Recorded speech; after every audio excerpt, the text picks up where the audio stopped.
Saya punya pengalaman pribadi. Mungkin dari sekian banyak beberapa rekan-rekan dan saudara-saudara kami, mungkin kami yang paling tahu dengan dapur-dapur seluk-beluk rahasia yang ada dengan mereka. Karena kami lama tinggal di Pakistan ketika kami belajar di sana. Kami hampir setiap tahun bisa ikut acara mereka. Kami bisa ikut acara mereka. Walaupun sebagai bentuk memang untuk ingin lebih jelas. Salah satunya ketika kami masuk gabung dengan mereka. Dan ini sekaligus adalah sebagai bukti tanda bagaimana ajaran mereka, agama mereka sangat berbeda jauh dengan umat Islam, apalagi dengan ahli sunnah. Kami ketika masuk izin kepada mereka, pakai bahasa mereka tentunya, kami kenalkan diri, nama saya ini. Ahlan wa sahlan, disambut oleh mereka. Kemudian yang kedua dia tanya, bagaimana syahadatmu? Dia tanya, saya berhenti sebentar, kemudian saya jawab dengan diplomasi. Maksudnya kamu syahadat yang pakai aliyun waliullah begini dan seterusnya. Ayo benar silakan gabung. Wah, padahal kami nggak ngucapin syahadat, gitu kan? Kami tidak ngucapin syahadat mereka, cuman kasih gambaran kepada mereka. Akhirnya disambut, kami bisa syuting, kami bisa gambar, gitu kan? Kami akhirnya bisa gabung sama mereka. Ada sampai hari ini fotonya, kami juga ikut-ikut tepung dada.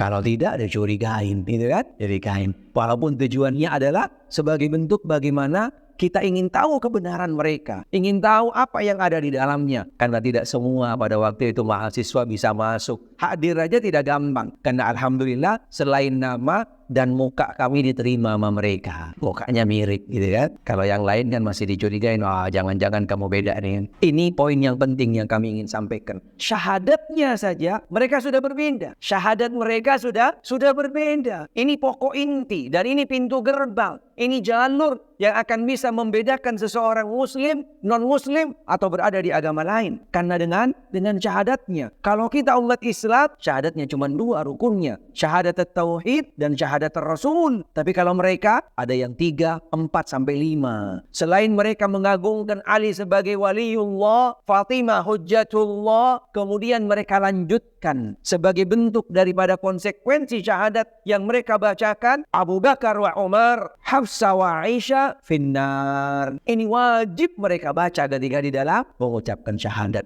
Jadi mengkafirkan Abu Bakar dan Umar serta putri-putrinya Umar dan Abu Bakar. Ini prinsip, ini pokok. Lalu dengan syahadat yang sudah berbeda, pondasi, pintu gerbang, kata kunci yang sudah berbeda dengan umat Islam, lalu kita masih ragu, lalu kita masih abu-abu, nggak jelas siapapun mereka. Ketika masuk di dalam kelompok tersebut, dipastikan syahadatnya seperti ini. Tetapi kita harus waspada, hati-hati. Tidak boleh dan juga tidak dibenarkan dengan mudahnya kita mengeklaim seseorang gitu kan kafir. Ini yang nggak boleh. Karena ini bukan ajaran ahli sunnah. Perlu harus ada bukti-bukti, hujjah yang jelas dan juga tidak ada penghalang-penghalang, memenuhi syarat baru bisa. Dan ini pun juga kembali kepada mereka-mereka yang punya kapabilitas, adalah jenahnya. Tidak bisa perorangan yang mengatakan si fulan kafir, si fulan murtad. Tidak bisa. Konsekuensinya berat. Bahkan jangankan yang namanya kafir, kita membid'ahkan seseorang saja itu berat konsekuensinya. Karena agama kita ahli sunnah wal jamaah bukan agama yang suka mengvonis, suka menghukum, suka membalu seseorang, memberikan gelar seseorang, tidak.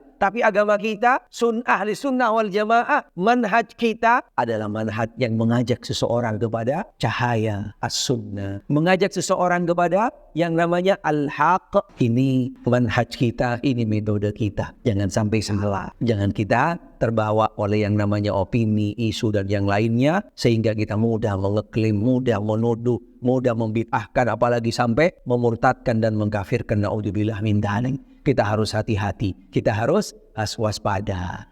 Judul full video di YouTube.